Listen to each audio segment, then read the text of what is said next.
everyone. Welcome back to Keto and Crime. Today, I've got just a very short little discussion video on the events of the last week. Now, do not fear, Keto Wing will be completed. I've got at least 4 videos in the pipeline that I'm trying to edit and take care of, and those will come out. You'll see those by mid-November.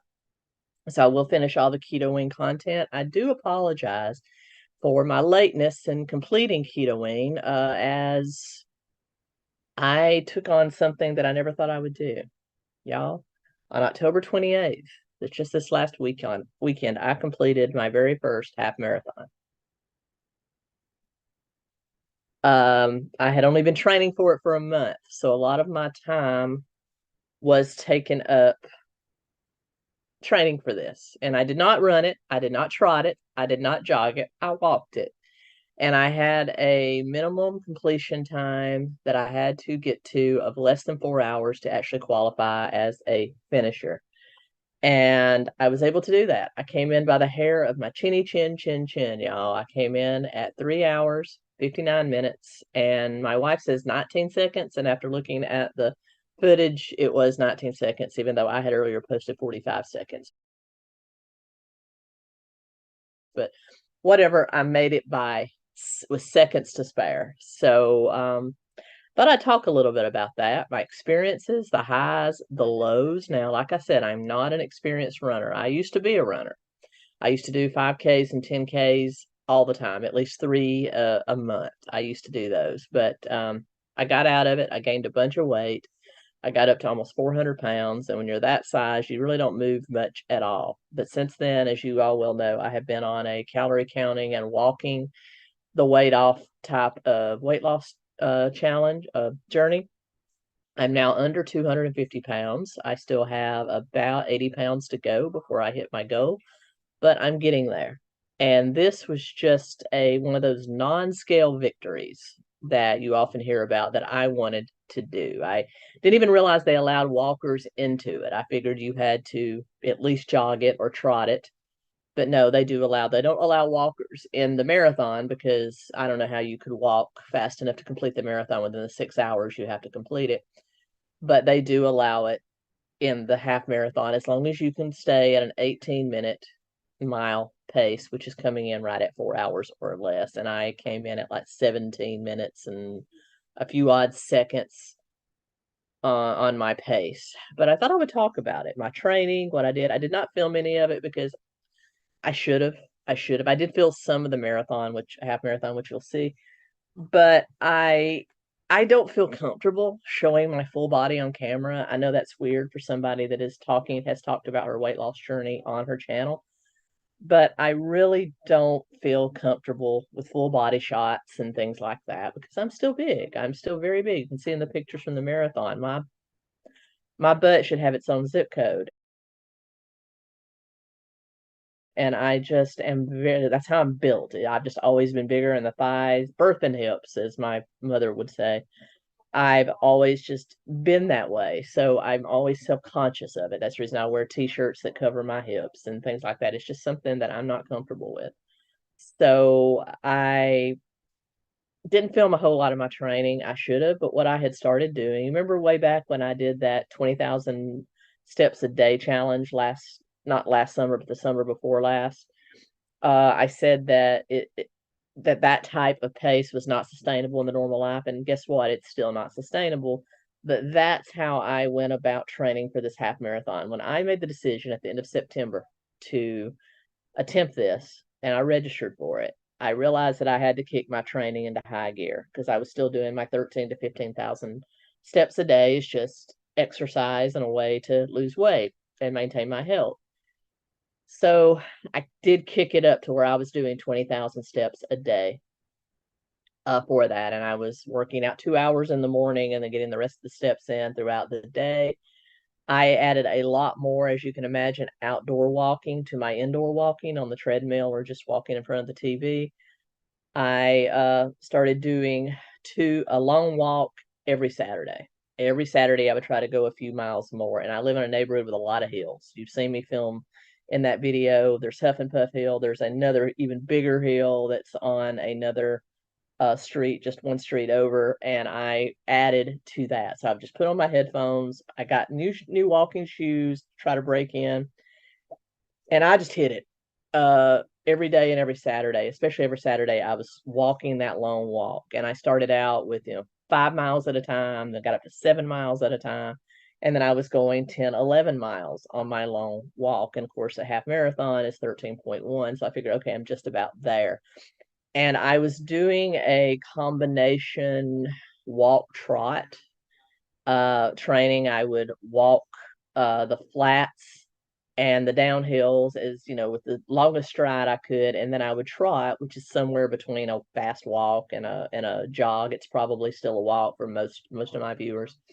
The flats, excuse me, I misspoke there. I would walk or trot the flats, excuse me, the uphills, and then I would try to I would trot the downhill. So I would try to, walk where it was easiest to walk and fastest to walk, and then trot where it was easier to trot. So I would do that. And I had eventually I varied a lot because I realized that part of training is realizing how your feet are going to take that impact. The majority of my walking that I've done before has been inside. So I really didn't have a whole lot of experience with blisters, just the vehement amount of the damage that high impact can do to your feet. So those long walks that I took every Saturday really kind of showed me where the weaknesses were in my feet, and I started getting blisters and toe pain, joint pain. Just my legs would sometimes feel not right for 3 or 4 days after those long walks. So that told me what I needed to do to my shoes. I have a very wide foot, and so even a wide shoe sometimes isn't wide enough for me. So I got shoe stretchers. I started stretching my new shoes out. I also got moleskins, which is basically a type of tape that you put over problem areas of your feet to prevent blisters. And so anywhere that I got a blister, I learned to tape that part of my foot, and eventually got it to where it was more comfortable, though it was never truly comfortable because pavement is a lot more damaging to your body than walking inside or walking on a treadmill or even walking in grass. But the majority of, in fact, this entire half marathon was city. So it was going to be a lot of asphalt and a lot of pavement. So that's what I trained on. And so I also started eating a little bit more. Instead of doing 1,800 to 2,000 calories a day for my weight loss, I was eating 1,900 to 2,200, which I was burning almost 4,000 calories a day at some point, especially on the days I did my longer walks. And so my weight loss continued, but I started eating a few more carbs, a little more protein for recovery and things like that. And I started trying to drink more water, more electrolytes. Well, I did that through the entire month of October. And so October 28th was the day of the race. I started trying to take in a lot of fluids the day before, especially electrolytes, but I didn't take in enough. I drank like 2 Powerade Zeros on Friday and drank my normal amount of water, which I try to do 8-ounce glasses per day. And then the morning I got up, I did have 1 cup of coffee, and but I did have water, and but I did not take any electrolytes the morning of the race, and that was a big mistake that would come back to haunt me. By the time we drove we live about 30 miles outside the city down to where it was starting, near the heart of Nashville. I already had to go to the bathroom. I went to the bathroom twice. I know y'all don't want to hear that, but I had already gotten rid of all the fluids I'd taken in, and that was a big mistake. I should have drank more, but because the race route was the way it was spaced, and the lines for the bathroom, this took place at the Nashville Sounds minor league baseball stadium, was the start point and the end point. And so there was lines wrapped around getting to those bathrooms. I got there early, like I always do, and I was able to get in and use the facilities before the crowd got there for the start at 7. So I was able to do my business without a whole lot of issues, but I didn't want to drink anymore because I was really concerned that I would have to go to the bathroom a lot on the route and it would slow me down. And they had water stations and aid stations spread out, and I was told that I didn't necessarily have to carry my own water. Another big mistake. I listened to them. I should have carried my own water, but at least a small bottle in my hand or on a belt, because I had a fanny pack that I put my inhaler, my phone, and of course I had my Bluetooth headphones. And so I had all of that, and I had a small tube of powdered electrolytes, and I had that with me. And so, but if I had known what I know now, I would have taken at least a bottle of water to either hold or put on a belt, and I would have filled it up at every water station instead of just having the water that they had.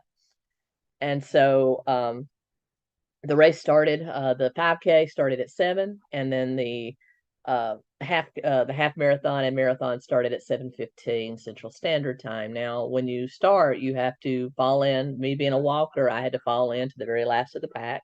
There was a corral for those that would be walking it or slow jogging it. And so I got in behind the pacer, the person that was leading that group. As long as you stayed up with them, you would be fine. And so I fell in. I wish I had gotten her name. I should have, but she was a sweet lady from Murfreesboro, Tennessee, who was the best pacer I've ever seen. She sacrificed her own time in the half marathon to come back and talk to people as they were getting tired and falling off.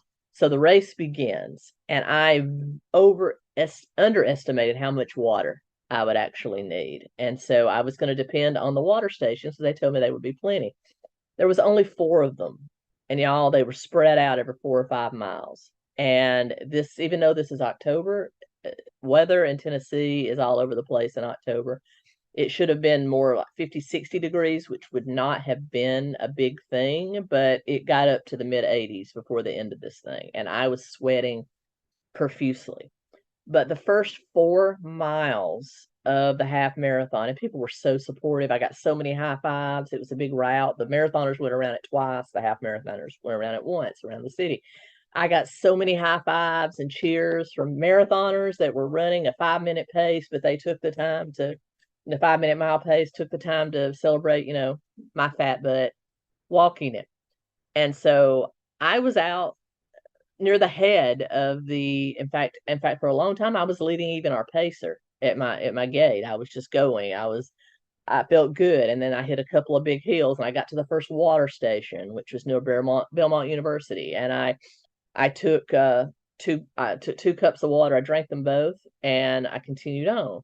I stopped at that same, because we had to do a big loop. I stopped at that same one. I got more, but then y'all, the sweat, and I had vastly underestimated what losing electrolytes that fast will do to your body. I got what they call race trots, which is just like it sounds. Your stomach gets gurgly, and that's all I'm going to say. And so they only had 3 porta potty stations for the entire race, and I knew I wasn't going to make it. So I literally went into a coffee shop that happened to be open near Belmont. I stopped at the counter. I said, "Can I please use your restroom?" And I must have looked to sight, because they looked at me, sweat pouring, and they're like, "Yes, go." So I did, and that put me, my stomach was completely done. It was torn up. I was in there probably 5 to 8 minutes, which killed my pace. And so I finally got out. I was able to continue on. I was able to get caught up with my pack, because I had gone from being out in front of the walkers pack to now way behind. And somehow I managed to make up that time. But then, because the electrolytes in my body were now totally messed up, about mile 6, dehydration completely set in. And even though I stopped at another watering thing and took 2 cups of water, I was so far gone, I should have drank the Gatorade. But because I've been drinking sugar-free stuff, I wasn't quite sure how the full sugar Gatorade would react, and my gut was already in a lot of trouble. I ended up having to stop and go to the bathroom 3 more times along the route. And so that absolutely killed my pace. But I continued on. By mile 8, y'all, I was limping. I have never suffered. I had such tremendous highs at the beginning. I'm doing great. And then when the dehydration set in, I became nauseous.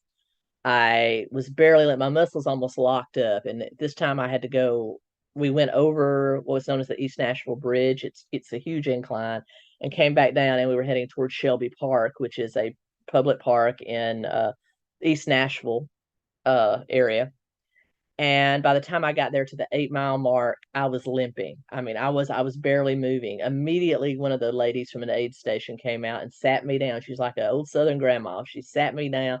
She gave me a bottle of water. I drank that in 4 gulps. She offered me a honey bun. I think she thought I was diabetic, to be quite honest. And I said, no, no, I just need something to drink. I drank I drank half of another bottle of water, and I took my electrolytes and I just popped them in my mouth dry, and I took the rest of the bottle of water with that. I waited about 2 or 3 minutes, and I started to come back to life.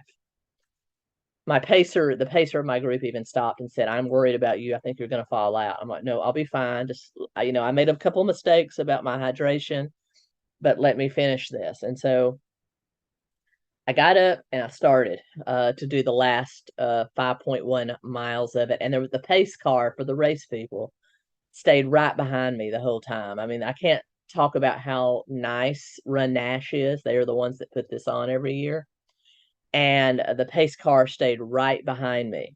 They even pulled up and said, do you want to call it? You want us to take you back to the stadium? I'm like, no, no, no, no, no. So they actually were very nice. I stayed right in front of the pace car, and I finally started to get my gait back. But by this time, the effects of the dehydration had set in. I contemplated quitting at least 6 times, but I'm like, no. So I kept going. I stopped at another aid station, got more water. I carried a bottle of water. I just kept drinking water. And finally, I got down to downtown. I knew I was about 1.5 miles away from the end point, and that gave me a little bit of strength to keep going. I had my tunes going. I just kept going. And finally, when I got almost back to Horizon Park, or the baseball field, I saw my mother-in-law and my wife cheering me on. There were lots of other people cheering me on that didn't know me from Adam. And it's really surprising when you see somebody giving you support, how much, even you're mentally and physically drained, it makes you want to keep going. And I managed to keep going. I was in pain as I went into the ramp to get into the stadium. You had to loop the entire top of the stadium, and then you went down a tunnel that led out into the field, and it ended on the field. By the time I got out on the field, I was cursing in my head, y'all. I was like, I can't do this. They're going to make you walk every mile of this, aren't they? And I kept limping and limping, and finally I looped, saw the end point, and I realized at that point, somehow, I was still under 4 hours. I had already pretty much already given up. I was going to, qualify for the finisher's medal. But then I realized, oh, I actually have time. And so I walked as fast as I could. I was going to try to jog it, but my legs would not jog. And so I finally just walked in, qualified for the medal, and came in just under the gun, under 4 hours. And y'all, that has been I've been very proud of that. I'm very proud of that. It's not a huge accomplishment, but for me it is. I mean, I walked 13.1 miles in heat. And even though I made a lot of mistakes, I now know when I do my next one, and I will do another one, I will know how to better handle it. And let's just say recovery has not been great. The rest of Saturday, I pretty much sat on my butt. I did a little slow walk around to keep my muscles from locking up. I rehydrated myself, but I could not eat. That runner's gut, I still had it yesterday, Monday, and it stayed with me. Everything I eat has just been going straight in it. I looked it up. It's actually fairly normal. I'm now starting to feel more normal and actually feel hungry. I haven't really felt hungry. I just wanted to drink. And so that's what I've been doing. And finally back on a normal eating pattern today. But my legs, my whole body is sore. Literally, my feet are torn up in places I didn't think your feet could get torn up. I've got blisters, even with all the wrapping. But I did it. I did it. And that's the reason when I shared on my message on my community wall, don't give up. Have goals for yourself. But also plan for them properly. And that's what I failed to do. So the next one I do, I will plan for it much better and have a much better outcome, I hope. But anyway, y'all, that is my half marathon story. And I hope it inspires you to start your own self-improvement journey, whether it's weight loss or health or just being more active or whatever that is. Little baby steps. Like I said, I started out when I was 400 pounds walking 5,000 steps a day, and that was huge for me. And it's eventually gotten to where I am now. And so And I still have a long way to go, but it's not a marathon, so to speak. Ironically, it's not a sprint, it's a marathon. And so you have to remember, it's enough to cross the finish line. You don't have to win it, just finish. And if I can do it, anyone can do it. And with that being said, until next time.